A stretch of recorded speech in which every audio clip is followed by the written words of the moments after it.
Hello dear students, welcome to ASC starter. मैं आपको इस वीडियो में क्लास 10th का डीओई की तरफ से जो मिड टर्म का प्रैक्टिस पेपर इशू किया गया ना, वही यहाँ पे आपको समझाने जा रहा हूँ। देखिए, आपका सेम पेपर का पैटर्न ऐसे रहेगा। सबसे पहले मैं आपको बता दूँ कि खंड का में आपके एग्जाम में पैसेज आएगी, आपको इनके आंसर ढूंढ के अच्छे से करने हैं। फिर सेकंड नंबर पर कविता आएगी, इस कविता को पढ़कर फिर आपको आंसर करने हैं। मैं इस वीडियो में पार्ट 1 में आपको जो है पैसेज, कविता और ग्रामर करवाने जा रहा हूँ। ठीक है, एक बार आपको फटाफट पेपर दिखा देता हूँ ताकि जिन्हें प्रैक्टिस पेपर देखना हो तो वो देख सकते हैं। तो डीओ की ऑफिशियल साइट पर अवेलेबल भी है। तो ये आपका देखो ग्रामर का पार्ट है। ठीक है, उसके बाद यहाँ पर आप देखेंगे ये खंड का है।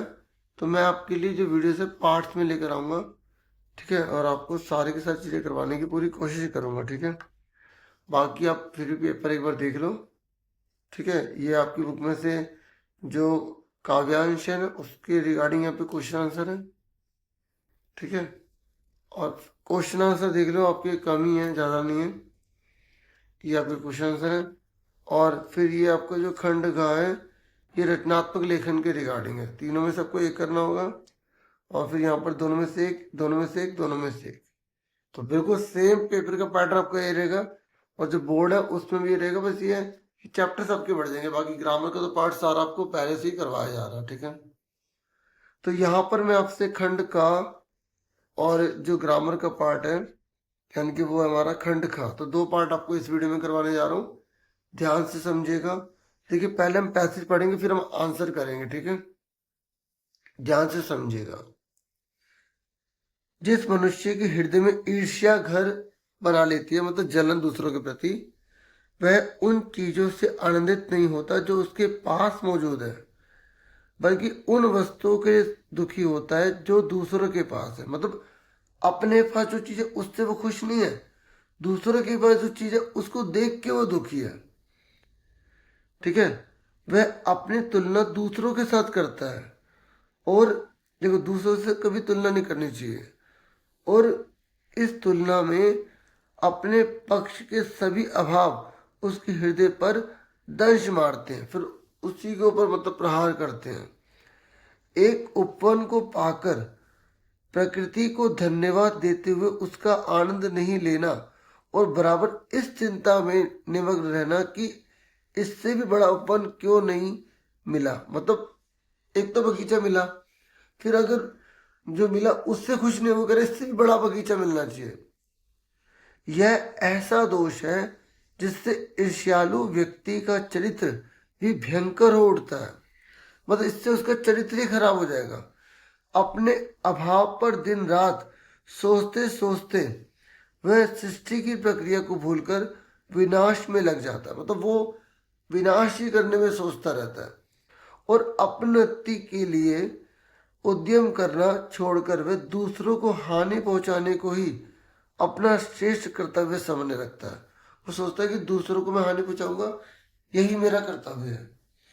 जो व्यक्ति ईर्ष्यालु होता है वही बुरे किस्म का निंदक भी होता है। वो दूसरों की बहुत बुराई करता है। दूसरों की निंदा वह इसलिए करता है कि इस प्रकार दूसरे लोग, जनता अथवा मित्रों की आंखों से गिर जाएंगे और जो स्थान है उस पर मैं अनायास ही बैठा दिया जाऊंगा। मतलब उसे लगता है कि मैं इसको नीचे गिरा दूंगा और मेरी वैल्यू ज़्यादा बढ़ जाएगी, जबकि ऐसा कुछ भी नहीं होता। मगर ऐसा ना आज तक हुआ है और ना होगा। दूसरों को गिराने की कोशिश तो अपने को बढ़ाने की कोशिश नहीं की जा सकती। मतलब आप दूसरों को गिरा दो और खुद बढ़ जाओ, ऐसा कभी नहीं हो सकता। एक बात और है कि संसार में कोई भी मनुष्य निंदा से नहीं गिरता। अगर आप दूसरे वाले को गिराना चाहोगे ना, वो कभी नहीं गिरेगा। उसके पतन का कारण सद्गुणों का ह्रास है। वो सामने वाला व्यक्ति तभी गिरेगा जब वो अपने अच्छे कर्म छोड़ दे, वो भी बुराई की तरफ चला जाए। इसी प्रकार कोई भी मनुष्य दूसरों की निंदा करने से अपनी उन्नति नहीं कर सकता, और दूसरों की निंदा करके वो अपनी तरक्की नहीं कर सकता कभी। उन्नति तो उसकी तभी होगी जब वह अपने चरित्र को निर्मल बनाए तथा गुणों का विकास करे। ईर्ष्या का काम जलाना है, मगर सबसे पहले वह उसी को जलाती है जिसके हृदय में उसका जन्म होता है। ठीक है ना, जिसके हृदय में इसका जन्म होगा उसको जला देगी। ईर्ष्या मनुष्य के मौलिक गुणों को ही कुंठित बना देती है। ठीक है, जो उसके मौलिक गुण होते हैं ना उसको कुंठित कर देती है, पर एक तरह से सिकोड़ देती है। तो हमने पढ़ लिया अच्छे से। तो देखिए पहला क्वेश्चन है यहाँ पर, देखो मैं आपको पढ़ के दिखा रहा हूँ कि कितने मार्क्स का, और आपको पता लग जाएगा कि कितने मिनट में जो है हमारी पैसेज हो जानी चाहिए। गद्यांश के अनुसार ईर्ष्या का व्यक्ति पर क्या प्रभाव होता है। देखो अगर हम इसमें ध्यान से पढ़ें और फिर हम ऑप्शन देखें तो हमें पता लग जाएगा कि ईर्ष्या से व्यक्ति पर क्या प्रभाव पड़ेगा। जीवन में खुशहाली हो नहीं सकती, मानवता का विकास हो नहीं सकता, मानसिक शांति भंग होगी, हाँ यही वाला है, सामाजिक प्रतिष्ठा बढ़ेगी, नहीं। तो इसका आंसर क्या गया, थर्ड आ गया। ठीक है, अब उसके बाद नेक्स्ट क्वेश्चन है यहाँ पे, ये कह रहा है निम्नलिखित कथन और कारण वाला क्वेश्चन है। ठीक है, कथन, ईर्ष्या पहले उसी को जलाती है जिसके हृदय में उसका जन्म होता है। बिल्कुल ठीक है, पढ़ा था भी हमने। कारण, देखो अगर आपको याद नहीं रहा ना हमने पैसेज में क्या पढ़ा है तो आप उसको ढूंढ भी सकते हैं। ठीक है, देखो ईर्ष्या का काम जलाना है, मगर सबसे पहले वह उसी को जलाती है जिसके हृदय में उसका जन्म होता है। तो बिल्कुल ट्रू लिखा है यहाँ पे, आप ढूंढ भी सकते हैं। ठीक है, कि आप कि सर तो पढ़े जा रहे हैं, आंसर बताया जा रहा है, हम तो ढूंढ ढूंढ के करेंगे। हाँ ढूंढ ढूंढ के करिए। फिर कह रहा है ईर्ष्या मनुष्य के मौलिक गुणों और रचनात्मकता का विकास करती है। गलत, यहाँ पे लिखा है कि उसका ह्रास कर देती है। तो ये सही है, ये गलत है। जब कथन सही है कारण गलत है तो हम यहाँ पे ऑप्शन देखेंगे तो देखो यहाँ पे ना कथन सही है कारण गलत है, ऑप्शन दे ही नहीं रखा। तो आप रीजन लिख के आ जाना ये वाला, तो आपको अटेम्प्ट के नंबर मिल जाएंगे। ठीक है, कभी भी क्वेश्चन गलत आ रहा है तो अटेम्प्ट करने के नंबर मिल जाते हैं। ठीक है, फिर नेक्स्ट है गद्यांश के अनुसार यदि मनुष्य ईर्ष्या से मुक्त हो जाए तो उसे क्या लाभ होगा। बताओ उसे क्या लाभ होगा, हमने पढ़ा था इसमें।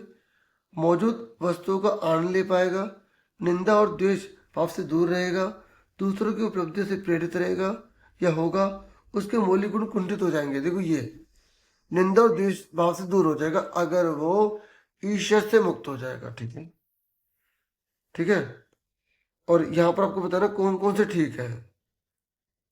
तो यहाँ पर एक से ज्यादा बताने हैं। तो यहाँ बेस्ट मैंने यहाँ पे बता रहा था, तो मौजूदा वस्तुओं का आनंद ले पाएगा ये भी ठीक है, और दूसरों की उपलब्धि से प्रेरित होगा ये भी ठीक है। तो इसमें विकल्प दिए थे कि बेस्ट, चारों में से बेस्ट कौन कौन सा आंसर ठीक है। तो देखो सबसे बेस्ट होता तो हम ये टिक करते, तो ये फायदा तो है, तो इसलिए पहले तो बिल्कुल ठीक है और ये बिल्कुल गलत है, तो यहाँ पर हम फोर्थ पर टिक कर देंगे। ठीक है, ठीक है, अगर यहाँ तक ऑप्शन होता तो हम इसको अहमियत देते क्योंकि ये ठीक है लेकिन सबसे बेस्ट था। लेकिन अगर ऐसे दे रखे कि इनमें से कौन कौन से ठीक है तो फिर आपको ये बताना पड़ेगा कि पहला दूसरा ठीक है खाली, तीसरा ठीक है खाली, ठीक है, दूसरा चौथा ठीक है खाली, ये तीनों ठीक है, तो तीनों ठीक है। ठीक है, समझ में आ गया। अब नेक्स्ट क्वेश्चन देखो, नेक्स्ट क्वेश्चन है गद्यांश के अनुसार एक ईर्ष्यालु व्यक्ति निंदक क्यों बन जाता है। तो देखो हमें इसी में ढूंढना है, ईर्ष्यालु व्यक्ति जो है ना वो निंदक क्यों बन जाता है, तो हमें इस पैसेज में यहाँ पे ढूंढना है। तो देखो जो व्यक्ति ईर्ष्यालु होता है वह पूरे किस्म का निंदक भी होता है। ठीक है, दूसरों की निंदा वह इसलिए करता है कि इस प्रकार दूसरे लोग जनता अथवा मित्रों की आंखों से गिर जाएंगे और जो स्थान है उस पर मैं यानी कि वह अनायासी बैठ जाएगा, तो इसलिए वो जो है ना वो निंदा करता है। तो आपको ये पूरा का पूरा मेंशन करना पड़ेगा। ठीक है, और यहाँ पर मैं की जगह आप चेंज कर देंगे, वह कर देंगे। ठीक है, फिर नेक्स्ट है गद्यांश के अनुसार ईर्ष्या मनुष्य की उन्नति में बाधक क्यों है, मतलब ईर्ष्या मनुष्य को आगे क्यों नहीं बढ़ने देती। तो यहां पर आप आंसर देखेंगे कि यहां पर आप बता देंगे कि ईर्ष्या से मनुष्य का पतन इसलिए हो जाता है क्योंकि उसके सद्गुण जो है ना उसका ह्रास हो जाता है। इस प्रकार कोई व्यक्ति या कोई मनुष्य दूसरों की निंदा करने से अपनति नहीं कर सकता, ठीक है। और उन्नति तो उसकी तभी होगी जब वे अपने चरित्र निर्मल करे और गुणों का विकास करे। तो यहाँ पर चीज पूछी क्या गई थी, यहाँ पूछा गया था कि गद्यांश के अनुसार ईर्ष्या मनुष्य की उन्नति में बाधक क्यों होती है। तो ईर्ष्या मनुष्य की उन्नति में इसलिए बाधक हो जाती है, इसका मेन कारण आप ये बताओगे कि वो जो है ना उसके सद्गुणों को ह्रास कर देती है, उसके जो अच्छे गुण होते हैं ना वो खत्म कर देते हैं। तो आप यहाँ से यहाँ तक मेन बता देंगे, ठीक है। तो इस तरीके से आप मुझे बताइएगा आपके कितने आंसर ठीक निकले हैं, ठीक है। फिर ये सेकंड नंबर पर काव्यांश आएगा। इसको अच्छे से पढ़ने के बाद आपको इन प्रश्नों के उत्तर देने हैं, ठीक है। तो देखिए, हुंकारों से महलों की नींव उखड़ जाती, सांसों के बल से ताज हवा में उड़ता है। मतलब अगर सब लोग जो है ना जनता इकट्ठी हो जाती तो राजा की बिल्कुल भी अहमियत नहीं रह पाती। जनता की रोके राह समय में ताव कहाँ, वह जिधर चाहती काल उधर ही मुड़ता है। अब दो शताब्दियों सहस्त्राब्द का अंधकार, मतलब ये अंधकार क्या है, जिन्होंने गुलामी बना रखी है, जैसे मतलब लोगों को कैद कर रखा है। तो जितना मर्जी होगा, जब जनता जागरूक हो जाती है तो सब चीजें जो है ना जो बुरी है वो तहस नहस हो जाती हैं। बीता गवाक्ष अंबर के दहके जाते हैं, यह और नहीं कोई जनता के स्वप्न अजय, चीरते तिमिर का वक्ष उमड़ते जाते हैं। सबसे विराट जनतंत्र जगत का आ पहुंचा, 33 कोटि हित सिंहासन तय करो, अभिषेक आज राजा का नहीं प्रजा का है। मतलब जनता के राज की बात कर रहे हैं, ठीक है। और 33 कोटि मतलब जो देवी देवता है वो आप तय करो कि जनता के सिर पर मुकुट धरो। आरती लिए तो किसे ढूंढता है, किसकी आरती कर रहा है, मंदिरों राजप्रसादों तहखानों में। देवता कहीं सड़कों पर गिट्टी तोड़ रहे हैं, देवता मिलेंगे खेतों में खलिहानों में। यहाँ पे किसानों वगैरह को बोला गया देवता, क्योंकि वो इतनी मेहनत कर रहे हैं। फावड़े और हल राजदंड बनने को है, दो राह समय के रथ का घर घर नाच सुनो, सिंहासन खाली करो कि जनता आती है। मतलब जनता का राज आने वाला है, ये जितने भी राजा महाराजा बैठे हैं आपको हटना होगा। तो देखिए यहाँ पर पहला क्वेश्चन है, काव्यांश के अनुसार अंधकार शब्द का प्रयोग किसमें है, परतंत्रता गुलामी मतलब, ठीक है। यहाँ पर हमने देखा था उसी के रिगार्डिंग है।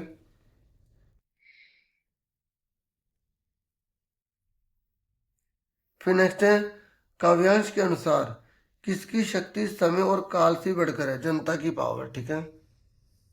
फिर ये कह रहा है, कथन दे रखा है कवि के अनुसार अब राज सिंहासन जनता का है राजा का नहीं। ये बिल्कुल सत्य है।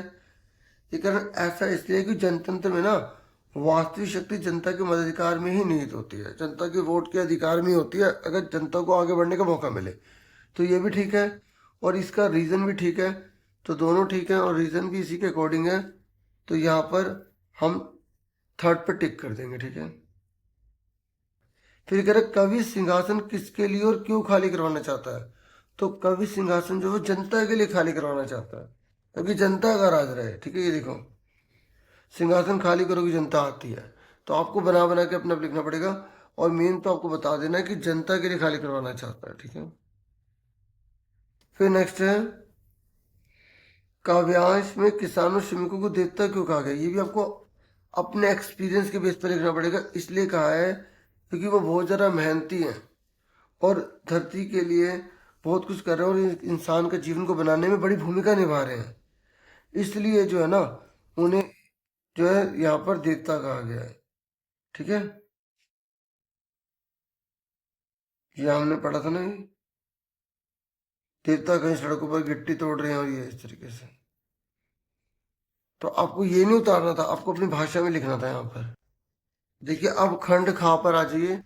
यहाँ पर आपसे बोला गया आपको रचना के आधार पर बाकी के भेद बताने हैं, 4 करने हैं, सॉल्व करना है।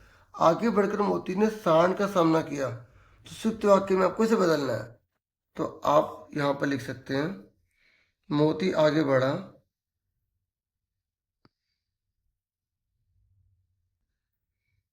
और उसने सांड का सामना किया, ठीक है।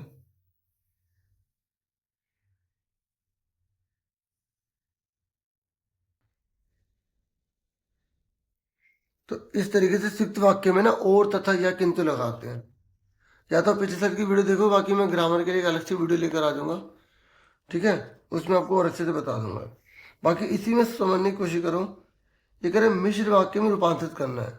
मनीषा के विद्यालय पहुंचने से पूर्व शिक्षक जा चुके थे। तो जब मनीषा विद्यालय पहुंची, देखो मिश्रित वाक्य में जब, ठीक है, मिश्रित वाक्य में ना जो, कि, जब, तब ऐसे वर्ड लगाने होते हैं।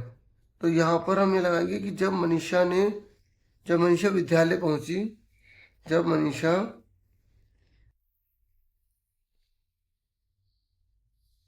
विद्यालय पहुंची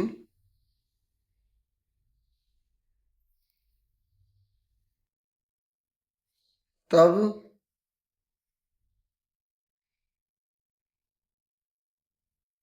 उसके शिक्षक जा चुके।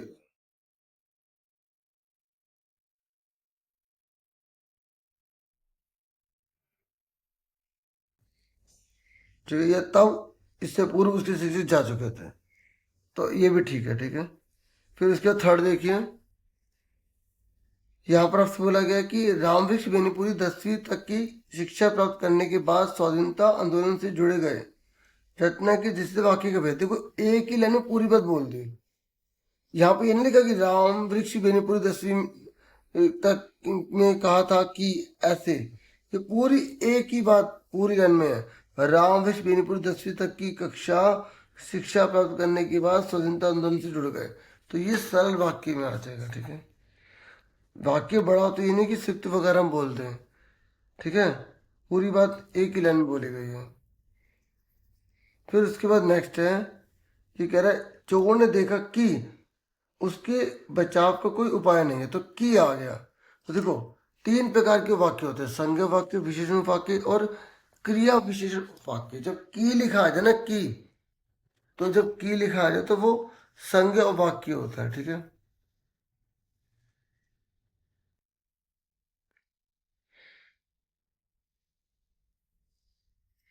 पांचवें पर आजिए, ये कह रहे हैं जब विपत्ति आए तब धैर्य रखना। सरल वाक्य में रूपांतरित करना है। विपत्ति आने पर धैर्य रखना चाहिए, ठीक है। तो विपत्ति आने पर धैर्य रखें, क्योंकि हम चाहिए लगा के ना थोड़ा सा फिर वो ज़्यादा एडिशन हो जाएगा। तो विपत्ति आने पर धैर्य रखें।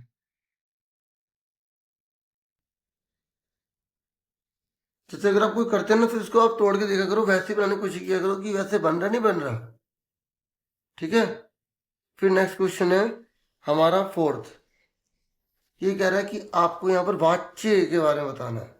महिमा से सोया नहीं जाता, तो ये भाव प्रकट कर रहा है। तो पहला हो गया भाववाच्य। देखो वाच्य ना 3 प्रकार के होते हैं, भाववाच्य, कर्तृवाच्य, कर्मवाच्य। जहाँ पे भाव प्रकट किया जाए, एहसान जताया जाए ना, वो भाववाच्य होता है। आप इन क्वेश्चन को करते करते सीख जाओगे, देख लेना। फिर कह रहा है हालदार साहब द्वारा आ गया, पान खाया गया। देखो जो द्वारा आ जाए ना, वो कर्मवाच्य होता है। इससे मतलब कर्तृवाच्य, मतलब कर्तृवाच्य का मतलब तो बिल्कुल सिंपल करना, ठीक है। तो हालदार साहब द्वारा पान खाया गया, तो आप इसका आंसर लिखोगे हालदार साहब ने पान खाया। हालदार साहब ने पान खाया।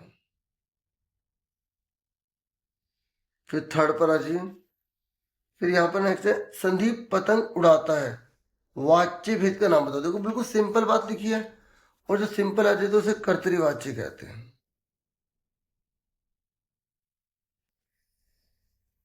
फिर नेक्स्ट है, कर्मचारी कल फाइल भेजेगा। कर्म वाच्य में बदले, देखो सिंपल लाइन लिखी है ना, तो कर्तरी है, कर्म वाच्य में द्वारा लग जाता है। तो कर्मचारी द्वारा कल फाइल भेजी जाएगी, ठीक है। कर्मचारी द्वारा कल फाइल भेज कल फाइल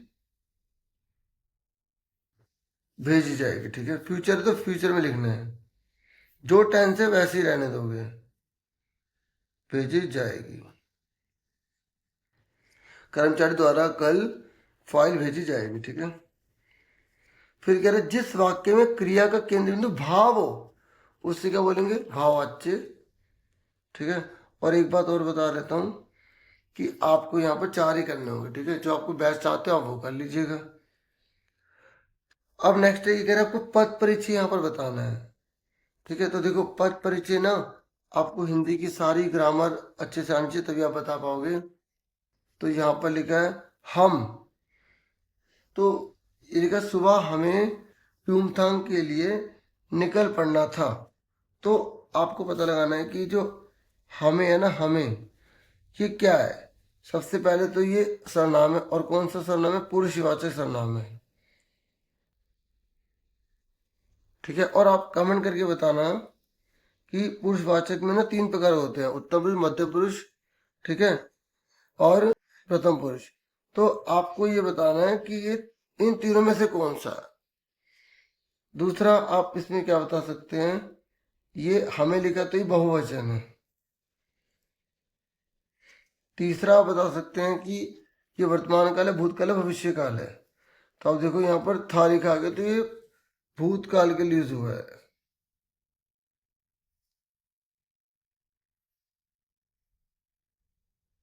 भूतकाल वाक्य के लिए प्रयोग हुआ है, ठीक है। तो आपको इस तरीके से बता देना। और यहाँ पर स्त्रीलिंग पुल्लिंग का तो पता नहीं आ रहा, ठीक है। तो इसे छोड़ दो, 3 बता दो, 2 बता दो तो भी बहुत है, ठीक है। 4 नंबर का, 1 नंबर का, तो एक आधा आधा का हो गया, तो 2 बता देना। अब जैसे आपने 3 लिख दिया ना, तो 3 लिखने की गलती मत करना, फिर टीचर को समझना कि नंबर किस बेस पे थे। तो आप ऐसे हटा के अन्य लिख देना, ताकि 2 ही नजर आए टीचर को, और तीसरा जगह अन्य गलत हो तो उसको नंबर में यूज कर ले, ठीक है। इस तरीके से करना। ये कह रहा है मीठी हलवाई मीठी जलेबियां बना रहा है। तो यहाँ पर आपको मीठी दे रखा है, तो आपको बताना है कि इसके बारे में, तो मीठी है ना, तो ये क्या है, गुणवाचक विशेषण है।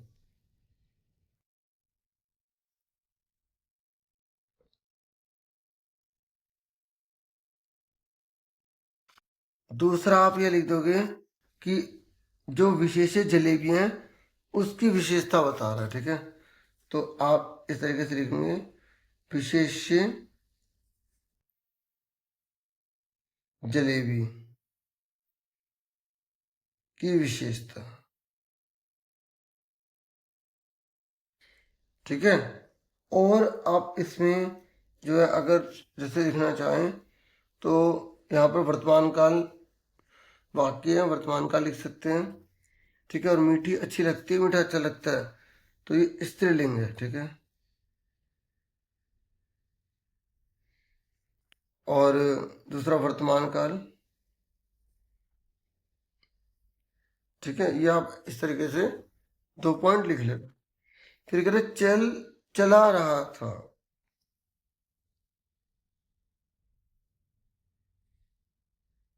तो यहाँ पे ध्यान से पढ़ो। अंकित कल कार चला रहा था। अब यहाँ पे ना कार को हटाओ, यहाँ पे क्या लगाओ, अंकित कल क्या चला रहा था, तो आंसर बन रहा है ना। तो ये कौन सी क्रिया कहलाएगी, सकर्मक क्रिया कहलाएगी, ठीक है। तो आप यहाँ बताओगे ये सकर्मक क्रिया है, और ये था आ गया तो ये भूतकाल के लिए है, ठीक है। 2 ही बहुत है, ठीक है। उसके बाद आप नेक्स्ट, वैसे अब लिख सकते हो पुल्लिंग में भी यूज हुआ है, ठीक है। उसके बाद नेक्स्ट है यहाँ पर पेड़ पर। देखो कोई सा भी पद परिचय आ सकता है, आपको हिंदी की सारी ग्रामर अच्छे से पता होनी चाहिए तभी आप कर पाओगे। तो यहाँ पर जो पेड़ पर है ये क्या है, पर आ गया तो जैसे अधिकरण कारक है, अधिकरण कारक, ठीक है। और पेड़ क्या है, यहाँ पर पेड़, बंदर पेड़ पर उछल कूद रहा है, ठीक है। तो पेड़ क्या है, यहाँ पर आप बता सकते हो जातिवाचक संज्ञा है।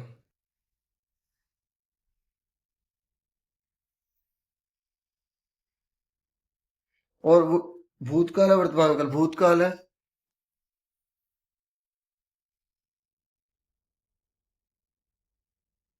और ये जो है यहाँ पे जो लाइन, ये पेड़ पर, एक पेड़ की बात है, पेड़ों की बात है, तो ये एक वचन है।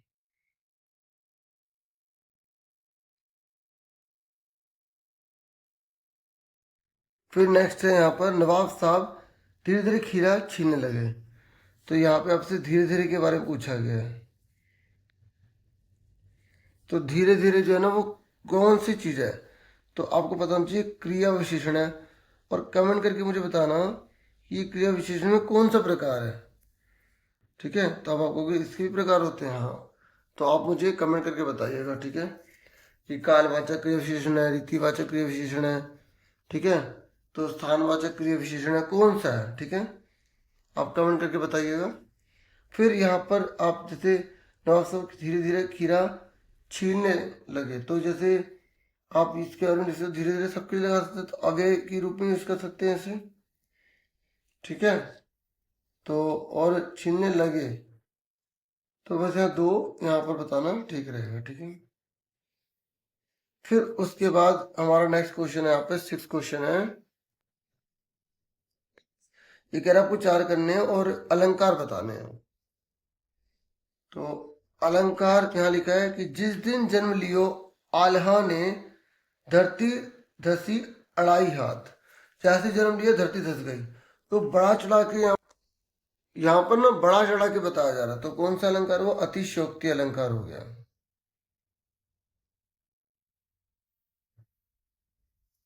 फिर आगे देखते हैं।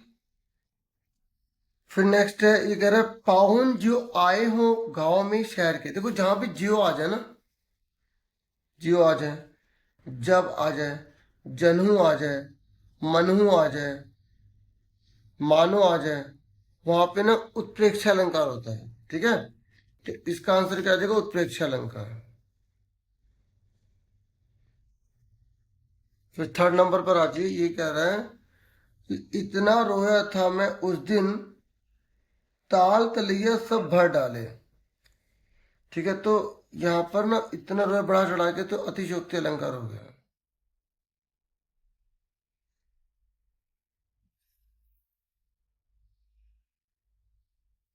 फिर यहाँ पर नेक्स्ट है, ये कह रहा है और विहग सा उड़ रहा है। देखो जहां पर भी सा, सी, सम, सरिस ये शब्द आ जाए ना, तो वो जो अलंकार है ना वो होता है उपमा अलंकार।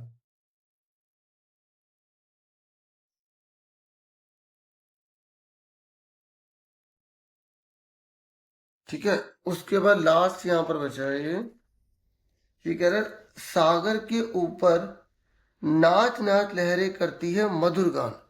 जब इंसान के जो काम होते हैं ना वो प्रकृति में दिखाए जाते हैं ना, उसे क्या कहते हैं, मानवीकरण अलंकार कहते हैं। ठीक है, क्योंकि नाचता गाता तो मनुष्य है, लेकिन यहाँ पर हम प्रकृति की चीजों को नचवा रहे हैं, तो उसे बोलेंगे मानवीकरण अलंकार। ठीक है, तो डियर वीडियो में अभी फिलहाल इतना ही था। आपसे फिर मिलेंगे नेक्स्ट वीडियो में। Thank you for watching and listening carefully. Take care dear students.